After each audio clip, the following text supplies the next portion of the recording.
Breaking news Andhra Pradesh లో పగలు ఎండలు రాత్రి ఉక్కపోతతో ప్రజలు అల్లాడిపోతున్నారు. ఏసీ కూలర్ వంటివి లేకుంటే ఉండలేని పరిస్థితులు నెలకొన్నాయి. అలాంటి సదుపాయాలు లేని బీదలు రోడ్డుపై జీవించేవారు ఎండకు మలమల మాడిపోతున్నారు. అంతేకాదు రాబోయే 5 రోజులు తీవ్రమైన వడగాలులు వీచే అవకాశం ఉండడంతో వాతావరణ శాఖ రెడ్ అలర్ట్ ప్రకటించింది.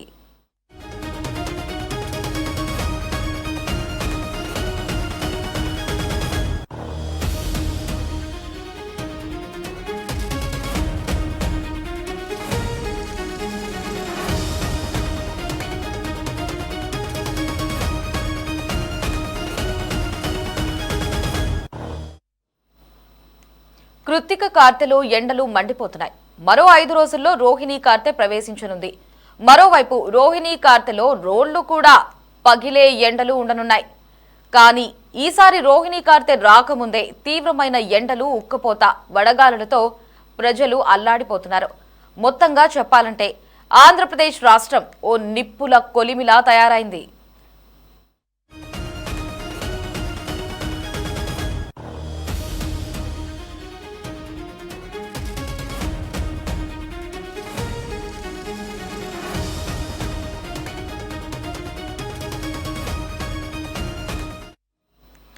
కేవలం ఆంధ్రప్రదేశ్లోనే కాదు, దేశవ్యాప్తంగా ఈసారి ఎండల తీవ్రత ఎక్కువగా ఉంది. ముఖ్యంగా ఉత్తరాది నుంచి వీచే వడగాలులతో గాలిలో తేమ శాతం తగ్గిపోయింది. ఈ బుధవారం నుంచి మరో 5 రోజుల పాటు ఏపీలో ఎండల తీవ్రత కొనసాగనుంది. ముఖ్యంగా కోస్తా, రాయలసీమల్లో అనేక చోట్ల ఉదయం నుంచి ఎండ తీవ్రత, వడగాలులు వీచే అవకాశం ఎక్కువగా ఉన్నాయని వాతావరణ శాఖ హెచ్చరిస్తోంది.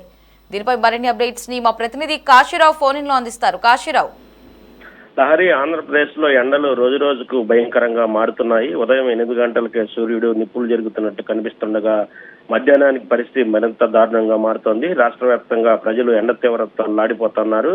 పగటిపూట మండుతున్నటువంటి ఎండలు, రాత్రి వేళ ఒక్కపోత ప్రజలకు నిద్రపోయే అవకాశం లేకుండా చేస్తున్నాయి. ఫ్యాన్ కింద కూర్చున్న వేడిగాలులే వస్తుండటంతో ప్రజలు తీవ్ర అసౌకర్యానికి గురవుతున్నారు. ముఖ్యంగా ఏసీ, కూలర్ వంటి సదుపాయాలు లేని పేదలు, రోడ్డుపై జీవించే నిరాశ్రయులు, వృద్ధులు, చిన్నారులు తీవ్ర ఇబ్బందులు పడుతున్నారని మనం చెప్పుకోవాలి. కొన్ని చోట్ల రోడ్లు వేడెక్కి మంటలు పుట్టించే స్థాయికి కూడా చేరుకుంటున్నాయి. బయటికి వెళ్లిన ప్రజలు నీడ కోసం పరితపిస్తున్నటువంటి పరిస్థితి అయితే మనకు కనిపిస్తా ఉంది. ఇప్పటికే కృత్తిక కార్తె ప్రభావంతో ఎండలు మండిపోతుండగా మరో 5 రోజుల్లో రోహిణీ కార్తె ప్రారంభం కానుంది. సాధారణంగా రోహిణీ కార్తె అంటేనే అత్యంత ఉష్ణోగ్రతలు నమోదయ్యే కాలంగా భావిస్తారు. కానీ ఈసారి పరిస్థితి మరింత ఆందోళనకరంగా మారింది. రోహిణీ కార్తె రాకముందే ప్రజలు ఉక్కిరిబిక్కిరవుతున్నారు. రాష్ట్రం మొత్తం ఓ నిప్పుల కొలిమిలా మారిపోయిందనే చెప్పుకోవాలి. మధ్యాహ్నం సమయంలో రోడ్లపై జనసంచారం తగ్గిపోగా అత్యవసర పనులు తప్ప ప్రజలు బయటికి రావడం మానేశారు. చాలా చోట్ల చెట్ల నీడల్లో, బస్టాండ్లలో, దుకాణాలు ఎదుట ప్రజలు తలదాచుకుంటున్నట్టు పరిస్థితి అయితే కనిపిస్తా ఉంది. వాతావరణ శాఖ కూడా హెచ్చరికలు జారీ చేసింది. రాబోయే 5 రోజులు ఆంధ్రప్రదేశ్ లో తీవ్రమైన వడగాలులు వీచే అవకాశం ఉందని పేర్కొంటూ రెడ్ అలర్ట్ ప్రకటించింది. ముఖ్యంగా కోస్తా ఆంధ్ర, రాయలసీమ జిల్లాల్లో ఎండ తీవ్రత మరింత పెరిగే అవకాశం ఉందని అధికారులు చెప్తా ఉన్నారు. మధ్యాహ్న సమయంలో గంటకు 40 నుంచి 50 కిలోమీటర్ల వేగంతో వేడిగాలులు కూడా వీసే అవకాశం ఉందని హెచ్చరిస్తున్నారు. కొన్ని ప్రాంతాల్లో ఉష్ణోగ్రతలు 45 డిగ్రీల సెల్సియస్ దాటే అవకాశం ఉందని అంచనా వేస్తున్నారు. ఈ నేపథ్యంలో ప్రజలు అత్యవసరమైతే తప్ప బయటికి రావద్దని వాతావరణ శాఖ సూచిస్తున్నటువంటి పరిస్థితి అయితే కనిపిస్తా ఉంది. ఈసారి కేవలం ఆంధ్రప్రదేశ్ లోనే కాకుండా దేశవ్యాప్తంగా కూడా ఎండల తీవ్రత అధికంగానే ఉంటుంది. ముఖ్యంగా ఉత్తరాది రాష్ట్రాల నుంచి వీచే వేడిగాలుల ప్రభావం దక్షిణాది రాష్ట్రాలపై కూడా పడుతుంది. గాలిలో తేమ శాతం తగ్గిపోవడంతో ఉక్కపోత మరింత పెరుగుతుంది. వర్షాలు లేకపోవడం, మేఘావృత పరిస్థితులు లేకపోవడం వల్ల సూర్యకిరణాలు నేరుగా భూమిపై పడుతున్నాయి. దీంతో భూమి ఉష్ణోగ్రతలు పెరిగి రాత్రిపూట కూడా వేడి తగ్గడం లేదు. నగర ప్రాంతాల్లో అయితే కాంక్రీట్ భవనాలు వేడిని ఎక్కువగా నిల్వ చేసుకోవడంలో రాత్రి సమయంలో కూడా ఉక్కపోత తప్పడం లేదు. ఎండల ప్రభావంతో సాధారణ ప్రజల జీవన విధానం పూర్తిగా మారిపోయింది. మధ్యాహ్న సమయంలో మార్కెట్లు కూడా వెలవెలబోతున్నాయి. కూలి పనులు చేసే కార్మికులు పనికి వెళ్లలేని పరిస్థితి ఏర్పడింది.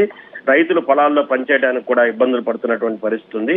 ఇక విద్యార్థులు, ఉద్యోగులు బయటికి వెళ్లాలంటే తలపై గుడ్డలు కప్పుకొని నీటి బాటిల్ తీసుకెళ్లాల్సిన పరిస్థితి నెలకొనింది. ఆటో డ్రైవర్లు, డెలివరీ బాయ్స్, ట్రాఫిక్ పోలీసులు, వీధి వ్యాపారులు ఎండలో గంటల తరబడి పనిచేస్తూ తీవ్ర ఇబ్బందులు ఎదుర్కొంటున్నటువంటి పరిస్థితి అయితే మనం చూస్తున్నాము. వైద్యులు కూడా ప్రజలను అప్రమత్తం చేస్తున్నారు. వడదెబ్బ బారిన పడే ప్రమాదం ఎక్కువగా ఉందని హెచ్చరిస్తున్నారు. అధిక ఉష్ణోగ్రత వల్ల శరీరంలో నీటి శాతం తగ్గిపోవడంతో డిహైడ్రేషన్, తలనొప్పి, అలసట, వాంతులు, జ్వరం వంటి సమస్యలు వస్తున్నాయని చెప్తున్నారు. ముఖ్యంగా చిన్నపిల్లలు, వృద్ధులు, గర్భిణీలు చాలా జాగ్రత్తగా కూడా ఉండాలని సూచిస్తున్నారు. రోజుకు ఎక్కువగా నీరు తాగడం, మజ్జిగ, కొబ్బరి నీరు, నిమ్మరసం వంటి ద్రవ పదార్థాలు తీసుకోవాలని వైద్యులు సూచిస్తున్నటువంటి పరిస్థితి ఉంది. మధ్యాహ్నం 12 గంటల నుంచి సాయంత్రం 4 గంటల వరకు అవసరమైతే తప్ప బయట తిరగకపోవడం కూడా మంచిదని వైద్యులు చెప్తున్నటువంటి పరిస్థితి ఉంది. ఇక పశువులు, పక్షులు కూడా ఎండ తీవ్రతతో అల్లాడిపోతున్నాయి. గ్రామాల్లో చెరువులు ఎండిపోవడంతో పశువులకు నీటి కొరత కూడా ఏర్పడుతుంది. పక్షులు దాహంతో చెట్ల చుట్టూ తిరుగుతున్నాయి. పలు స్వచ్ఛంద సంస్థలు రోడ్డు పక్కన నీటి పాత్రలు కూడా ఏర్పాటు చేస్తున్నాయి. కొన్ని ప్రాంతాల్లో తాగునీటి సమస్య కూడా పెరుగుతుంది. గ్రామాల్లో బోర్లు ఎండిపోవడంతో ప్రజలు నీటి కోసం కిలోమీటర్ల దూరం వెళ్లాల్సి వస్తుంది. ఇక విద్యుత్ వినియోగం కూడా భారీగా పెరిగింది. ప్రతి ఇంట్లో ఫ్యాన్లు, కూలర్లు, ఏసీలు నిరంతరంగా పనిచేయడంతో కరెంటు డిమాండ్ రికార్డు స్థాయికి చేరుతోంది. కొన్ని చోట్ల లో వోల్టేజ్ సమస్యలు, విద్యుత్ అంతరాయాలు కూడా ప్రజలను ఇబ్బంది పెడుతున్నాయి.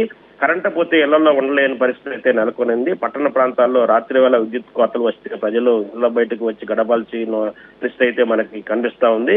ఇంకా వాతావరణ నిపుణులు చెప్తుంది ఏంటంటే వాతావరణ మార్పులు, అడవుల నరకవేత, పెరుగుతున్నటువంటి కాలుష్యం కారణంగానే ప్రతి ఏడాది ఎండల తీవ్రత పెరుగుతుందని, భూమి ఉష్ణోగ్రతలు క్రమంగా పెరుగుతున్నాయని, భవిష్యత్తులో ఇలాంటి తీవ్ర వాతావరణ పరిస్థితులు మరింత ఎక్కువయ్యే అవకాశం ఉందని చెప్పి హెచ్చరిస్తున్నటువంటి పరిస్థితి ఉంది. అందుకే చెట్ల పెంపకం, నీటి సంరక్షణ, పర్యావరణ పరిరక్షణపై ప్రభుత్వం మరియు ప్రజలు దృష్టి పెట్టి ప్రకృతిని కాపాడాల్సిన అవసరం అయితే, పర్యావరణాన్ని కాపాడాల్సిన అవసరం అయితే ఉందని నిపుణులు సూచిస్తున్నారు. మొత్తంగా చూస్తే ప్రస్తుతం ఆంధ్రప్రదేశ్ ప్రజలు ఎండలతో అగ్ని పరీక్ష ఎదుర్కొంటున్నారు. పగటిపూట మండే ఎండలు, రాత్రిపూట ఉక్కపోతతో జనజీవనం అస్తవ్యస్తమైంది. రాబోయే రోజుల్లో పరిస్థితి మరింత తీవ్రంగా ఉండే అవకాశం ఉందని వాతావరణ శాఖ హెచ్చరిస్తుండటంతో ప్రజలు అప్రమత్తంగా ఉండాల్సిన అవసరం ఉంది. అవసరమైన జాగ్రత్తలు తీసుకుంటూ ఆరోగ్యాన్ని కాపాడుకోవాలని అధికారులు సూచిస్తున్నటువంటి పరిస్థితి అయితే ఉంది. Lahari, thanks for the updates.